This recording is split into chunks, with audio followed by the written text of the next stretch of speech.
So IndyCar had a race this past weekend in the streets of Toronto, a usually Andretti-dominated event, and that's how it looked for practice and qualifying this weekend. They're just dominating as usual, especially on the street courses. Kyle Kirkwood was looking really good, the king of the streets this year, but could not get the pole position. Felt like he had a pole-winning car, but just could not get it. Colton Herta able to get pole for this race. Great to see for Colton. Qualifying and practice looked interesting. What I was kind of looking into heading into the race, it being a street course, being a lot bumpier and rougher, especially for Toronto. I feel like this course compared to the others is just a lot rougher on the drivers. So could we see more cautions in this race, which we did end up seeing. And there was this kind of issue with a big bump heading into turn 3 that was causing some issues with some of the drivers, wanting some work done on that. So they got it done the day before, but not sure if that exactly made a huge difference, but kind of some trouble heading into the inside for some of the drivers heading into turn number 3. So that was going to be interesting for the race itself. So, I feel like we were heading up for a pretty good day. And before we could even get started, Santino Ferrucci just loses it and crashes in warm-up. So he wasn't even able to race in this race, so already out. And then as we got started, Colton Herta able to get the jump early. It was pretty much a clean start heading throughout. And then in lap number 3, so the issue with this race was going to be the alternate tires and how drivers handled those because they were degrading a bit faster. They were out all right for a little bit and had that grip, but after a while it would just lose and lose and lose, and you would just lose time throughout if you were going to be using this for a longer stint. So drivers are trying to get the alternates off as quick as possible. It looked like Scott McLaughlin especially getting it off on lap number 3, but unfortunately it was not tightened all the way. So you could see it on the broadcast, the nut just comes off the tire, Scott loses it, tire fucks up, hits the wall. The bad luck just continuing for Scott McLaughlin this season. Yeah, we head back into this. Alex Pilla actually had the restart after a pit cycle. Pretty much led for a little while until we had our second caution of the day. Christian Rasmussen just spins and hits the wall after having contact with Will Power, who was coming in on the outside. Seen this from Will a little bit, where he just gets a bit too aggressive and taps some drivers. It makes them spin out. Last year at Laguna Seca, that contact with Scott McLaughlin spinning him out. Karma did bite Will Power in the ass later in this race, though, but it has become an issue with him where he tends to get a bit too aggressive and bump some drivers out. So it's going to bite him one day, and it did later in this race. Then we had our restart, same old, Alex below leading for a while, field running all right, and then Alexander Rossi just completely loses it. Just goes a bit too wide, which usually would be just kind of a small clipping of the wall. Usually there isn't a lot of damage, typically. Not quite sure what happens here because that back right rear just completely shreds and gets screwed up. So bummer for Rossi, who's running top 10, has had some decent days, but just some bad luck lately. So that hurts his day tremendously. We have our third caution of the day. Biggest part of this, though, is most of the field pit under this caution, but the two drivers that stayed out were Alex Below and Scott Dixon, kind of trying to run an alternate strategy and stay out a little longer. So that did end up biting them a little later. And speaking of getting screwed over, Kyle Kirkwood, who is running well, the king of the streets, some bad luck on the streets today, as just getting into pit lane, gets tapped a little bit. I believe Marcus Armstrong spins out in pit lane. They have to push him into his box, just loses a significant amount of time. Still had a really good result on the day, but that pretty much took out any chance of possibly contending for a win. And then after the restart, we headed into our fourth caution of the day. 4 so far already, and I believe we weren't even into the midpoint of this race, which was just crazy. Pretty much what happened was Louis Foster, Jacob Abel go side by side, will leave a little bit of contact. Abel slides into the wall and then just flips and lands right on top of Joseph Newgarden, who is having the best luck lately. I kid. It's terrible. He's not looking good, man. It just feels like no matter what he's tried to do lately, I don't know what he did or sold his soul potentially to get those 2 Indy 500s, because his luck has just completely been dog shit this year. So I don't know what's happening. Was pissed after the race. Obviously so. It's not even an incident where, you messed up. It's just a car lands on top of you. That's the luck lately. Just absolutely crazy, honestly. It just gets crazier. And then DeFrancesco also got collected up in this. He just always seems to be collected in these, it feels like. Spun around, hurt his day too. So yeah, just some craziness in Toronto. And then as we went back to green, Rias VK was actually leading this, who had a tremendous day running the two-stop strategy. Him and Kiffin Simpson, dudes were killing it on fuel saving, just managing those tires. Pat O'Ward was making his way up and was looking like a heavy contender in this race. moved up into fourth and eventually into third. Also during this, Will Power, Pato O'Ward made contact, I believe, heading into turn number one. Karma just absolutely getting Will Power on this. The aggressor becomes the one spun out as Will Power and Pato O'Ward make contact. Power just kind of slides a little bit and almost like, I believe he clips it or barely hits the wall. No caution comes out as he's able to just kind of let the field go by and then go back out into the track, which is great. We didn't have another caution.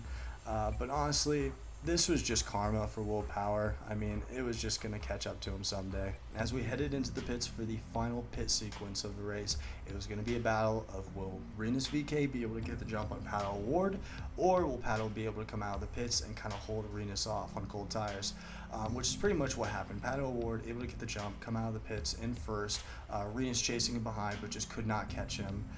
And Simpson was a little bit behind that, I believe in fourth, coming out of the pits, but able to jump up in the third for a podium position. And that's how things pretty much ran for the rest of this race, as your podium positions were Pato O'Ward, Rinus VK, and Kiffin Simpson. Honestly, a shocker and great thing to see. Pato O'Ward was your race winner in Toronto. A great and dominant day. Had to make some big moves to get up there. Great strategy. Honestly, a decent day for McLaren overall, especially when you got the big boss man looking up. And watching it, you got to make some big moves, and Pato O'Ward made a big one today. For someone that statistically, I believe, had an average finish here of like 12th, gets the win. You'd think like, oh, I just want to jump into the top 10, possibly just improve. Wins. So he's the race winner of the last two races. Great to see for Pato O'Ward. It won't mean much, unfortunately, in terms of a championship fight, as Alex Palou pretty much has that locked down. But it's just great to see different people win, honestly. And I mean, drivers want to win. If there's a race to be ran, they're going to try and win. Doesn't matter what the championship is looking like. We're fighting for seats. We're fighting for, points, the leader circle, all that kind of shit. So, I mean, there's something to fight for every single race. And that's why I like to see in IndyCar. It's always competitive no matter how far down in the field that you look. So it was a great day, honestly. And then seeing Rinus get a podium in a Dale Coyne car is absolutely insane. He needs to be on a better team ASAP.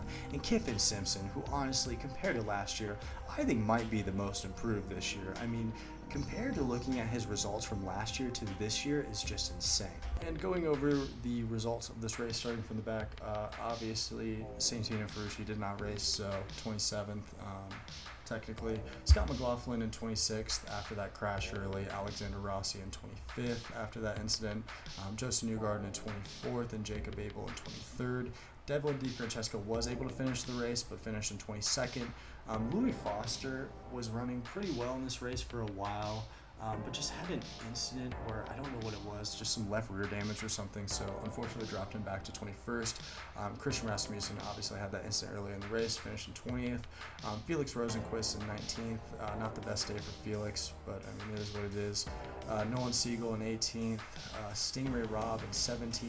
Robert Schwartzman in 16th, Connor Daly in 15th, Marcus Armstrong after having a really good qualifying session, qualifying in 3rd, unfortunately drops down to 14th, Christian Lundgaard in 13th, Alex Palou in 12th, that was surprising, but just wrong strategy on the day, it happens. Will Power in 11th, might be the luckiest Penske driver, and that's saying a lot. I mean, shit, when the best Penske driver finishes 11th and he's the only guy to finish. I mean, that's pretty crazy. Scott Dixon in 10th. Great for Scott Dixon. Another top 10 on the season. David Malukas looked really good late in this. Was really pushing for a top 10, so great to see for little Dave. Callum Ilott from Prema. I mean, what a weekend for him. Qualified decent and then able to get up to 8th, so great to see. Graham Rahal in 7th. Rack on another top 10. Kyle Kirkwood after that pit incident, honestly, it's great to see him get up to 6th. Was really damn good. Marcus Ericsson in 5th. Someone that you have to feel for. I mean, has had so many unlucky moments and then had that issue at the Indy 500. So if you want to talk about someone that's been unlucky that we don't talk about that much, Marcus Ericsson is that guy. Just a great bounce back weekend in 5th for him. Colt Nerda got pulled for this. Unfortunately, couldn't get the win, but still had a really good day. Finished in 4th. Kiffin Simpson, though, in 3rd. Great to see for him, like we were talking about earlier. Rinus VK in 2nd, and then your race winner, Pato O'Ward in 1st. And for the driver shout out portions, kind of some of the guys that we talked about earlier, but just wanted to talk about them a little bit. Pato O'Ward won this race after starting out in 10th. I mean, what more can you say? Dude had just a great weekend. Has just been killing it lately. Rennie's VK finished in second after starting out in 9th, getting a Dale Coyne car to a podium for the first time since I believe Dave Malukas did a few years ago. Kiffin Simpson in third after starting out in 14th. That guy's just getting better and better week in and week out. Marcus Ericsson, great bounce back weekend. Like I said earlier, finished in 5th after starting out in 8th. Callum Ilott for Prema, dude who's not really talked about that much, but has had some good performances this season. His best one, I believe, this week. Started out in 12th, but finished in 8th. David Malukas, who is just getting better on road and street courses, which I think has just been the thing that he's needed. Just improve, as he's pushing for that Penske seat. But started out in 16th, able to get up to 9th. All in all, I think it may be a hot take, but if you combine the road and street courses, this is the best one that we've seen so far this year. It was unpredictable. You didn't know what was going to happen. We saw a few cautions in this race, which shake things up a bit, which we did not see at the start of the year. We're seeing drivers push a little more. I think there's more of an understanding of the hybrid, how to use it, and how to handle the extra weight of the car. So we're seeing guys get a little more aggressive than we saw at the start of the year. I feel like things are finally starting to click into place for what we have with this car and where we can kind of push it to its limits. So that's been great to see, honestly.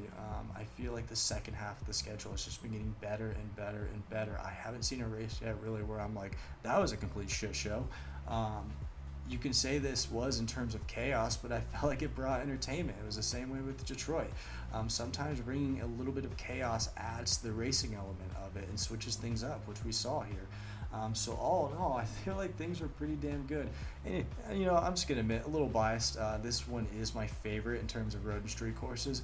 But I feel like if you look at the race itself, I mean, I feel like it kind of speaks for it in terms of what we saw. So best road or street course of the year. That's my opinion. You can argue with it if you want. I'd love to hear some thoughts down below about it. So what do you think was the best road or street course that we've seen so far this year? Because I think it's been Toronto. So I don't know. Just my opinion. Yeah, I'd be interested to hear down below just about any comments about the race weekend itself or the upcoming races on the schedule.